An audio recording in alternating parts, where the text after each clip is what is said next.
The beauty of the world around us holds hidden truths, and sometimes it's important to take a step outside to truly connect with the deeper energies of life. Right here, you can see ancient petroglyphs, symbols carved into stone by people long before us. It's not just a site, it's a sacred space, a temple of sorts, where wisdom was passed down through generations. I wanted to share this moment with you, but as the sun rises, it's getting a bit too bright to film, so let me share something that might make you think. If you're skeptical about the idea of creating your own reality, I get it. I was once right there with you. When someone tells you that you have the power to shape your own world, it sounds almost too good to be true. The instinctive reaction is skepticism. After all, we've all heard of people who are simply trying to sell us something or make outrageous claims to get more attention and revenue. It's normal to question, is this just a trick? But let me tell you how I moved from doubt to belief and what happened when I gave it a chance. When I was 20, I heard about these principles. I didn't grow up around these kinds of ideas, so I was a natural skeptic. But I decided to test them for myself. Now, fast forward to today, I'm 33, and I've experienced incredible transformations. I set out to manifest a home that would be surrounded by nature, something that opened up to an endless landscape, all the way to the Grand Canyon. It felt like an impossible wish, but I went ahead and took a picture of the house I wanted, a stunning home with walls of glass and a pool that opened to the beauty of the world. I put that picture on my wall, and every day I visualized it, felt it as if it was already mine. A year later, I found myself in a house that closely matched that dream. This isn't the only example. There are countless other experiences where I've manifested my desires, one after another. The point is, once I started testing these ideas, I couldn't deny that they worked. I even manifested my dream car, an AMG convertible that I'd always wanted. Once again, I found the image online, placed it on my wall, and visualized driving it every day before work. Sure enough, it happened. The science behind all of this is real, and once you dive deeper into it, it's hard to argue against it. I invite you to test it for yourself. I know it sounds crazy, but there's real science to support it. One key figure in this field is Eric Kandel, a Nobel Prize winner in physiology and medicine, who discovered that the connections in your brain aren't permanent. They can be reshaped through new beliefs, ideas, and emotions. So, if you've ever felt like you weren't good enough or that you weren't destined for success, it's time to reframe those beliefs. Your brain is capable of growth and change, and your current identity is not fixed. The possibility to change is real. What changed my life was the decision to actively reprogram my subconscious mind. I created a success hypnosis for myself and began listening to it every single day, over and over. At first, I didn't know if it would work, but I decided to trust the process. And it worked beyond what I expected. Now, I've made this tool available for free to anyone who wants to try it. You can download it at jakeshypnosis.com. When you begin changing your beliefs and focusing on your goals, everything starts to align. It's not magic, it's science. Your thoughts shape your reality, and if you're ready to test it for yourself, I promise you'll see the results. Start today and watch your life transform just as mine did. Neuroplasticity shows us that we have the ability to reshape our minds. That's a fact, not up for debate. And when we dive into quantum physics, we begin to understand something even more mind-blowing. Reality itself is not as solid and certain as we think.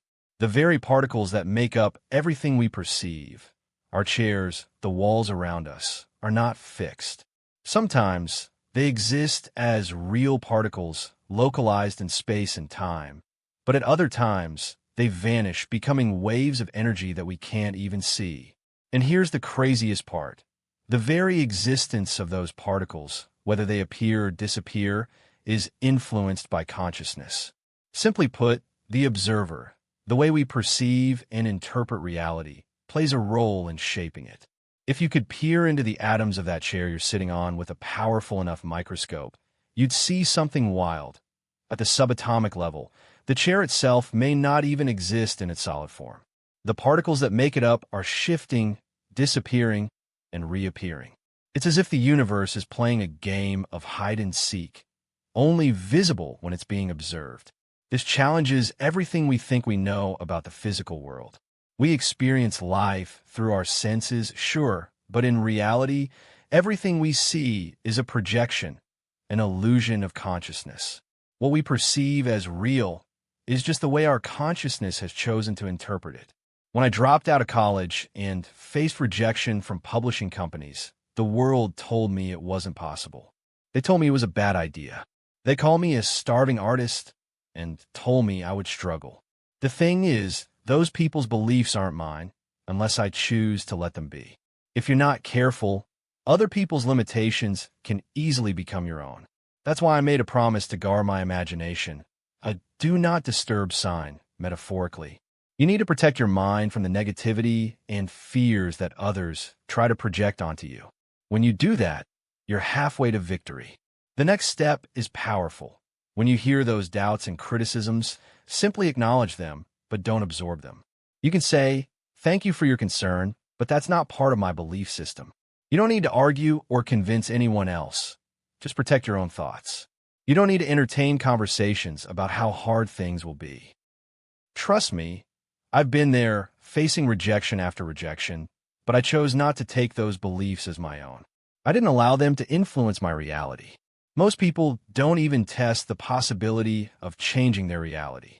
They live so attached to their past experiences that they don't even consider the idea of manifesting their dream life. They're convinced it won't work. For instance, if someone were to try visualizing their dream home by printing an image off Google and practicing daily visualization, they'd probably say, "No way, that's not going to work." Why? Because they're locked in their own cognitive bias, a manifestation bias.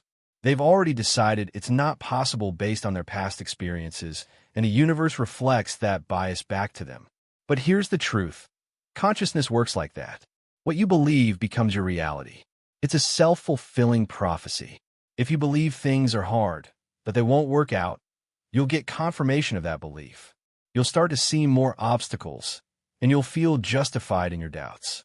But if you suspend disbelief, if you open yourself up to new possibilities and get really clear about what you want, you can change your reality.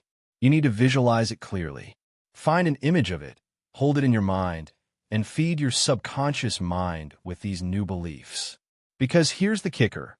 Motivation alone doesn't work. It's the subconscious that drives 95% of our actions. If you can shift the input into your subconscious, you can change the output of your life. At this crucial stage in history, certain nations stand at a pivotal moment, offering the potential to lead the world by example.